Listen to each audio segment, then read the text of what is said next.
বাংলা নববর্ষ আমাদের প্রাণের দোলা দেওয়ার যে কয়েকটা দিন, তার মধ্যে সম্ভবত প্রধানতম দিনের একটি, দুই তিনটি দিনের একটি।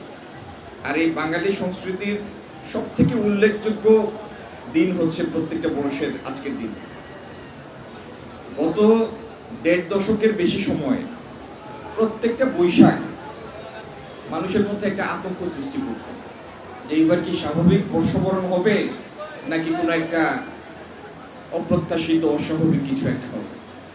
আমরা প্রতিটা পহেলা বৈশাখ দেখতাম যে এর আগে পত্রিকায় সংবাদ বের হয় ৫ স্তরের নিরাপত্তা, ৪ স্তরের নিরাপত্তা, ৩ স্তরের নিরাপত্তা। বছরের পর বছর এগুলি দেখে এবং শুনে অভ্যস্ত ছিলাম আমরা। কিন্তু এই দেশের আপামর মানুষটা কত শান্তিপ্রিয়, কত সুশৃঙ্খল, স্বাভাবিক, তার একটি উদাহরণ হচ্ছে আজকের বর্ষবরণ, বর্ষ শুরুর প্রথম দিনটি।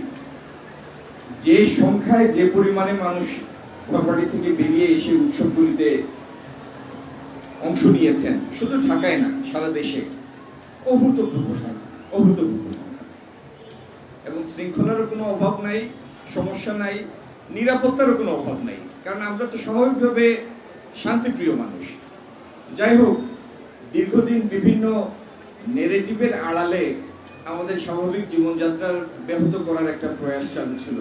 আল্লাহর অপার মেহেরবানি, আমরা আবার স্বাভাবিকতায় ফেরত এসেছি। আজকে এই মেলার যারা আয়োজন করেছেন তাদের অসংখ্য ধন্যবাদ।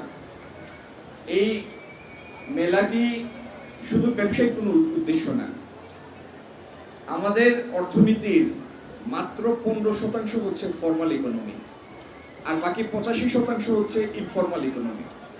যারা অর্থনীতির মূল চালিকা শক্তি, তারা ডকুমেন্টেড না, তারা দৃশ্যমান না আমাদের সামনে।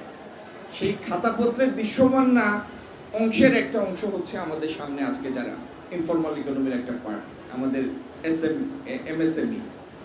তো যারা বাংলাদেশের বিভিন্ন জায়গায় কারুপণ্য, সৃষ্টিশীল বিভিন্ন শিল্প, এগুলির কুটির শিল্প, এগুলির ধারক বাহক প্রমোটার যারা, আজকে তাদের মাধ্যমেই, তাদের অংশগ্রহণেই মেলার আয়োজন করা হয়েছে।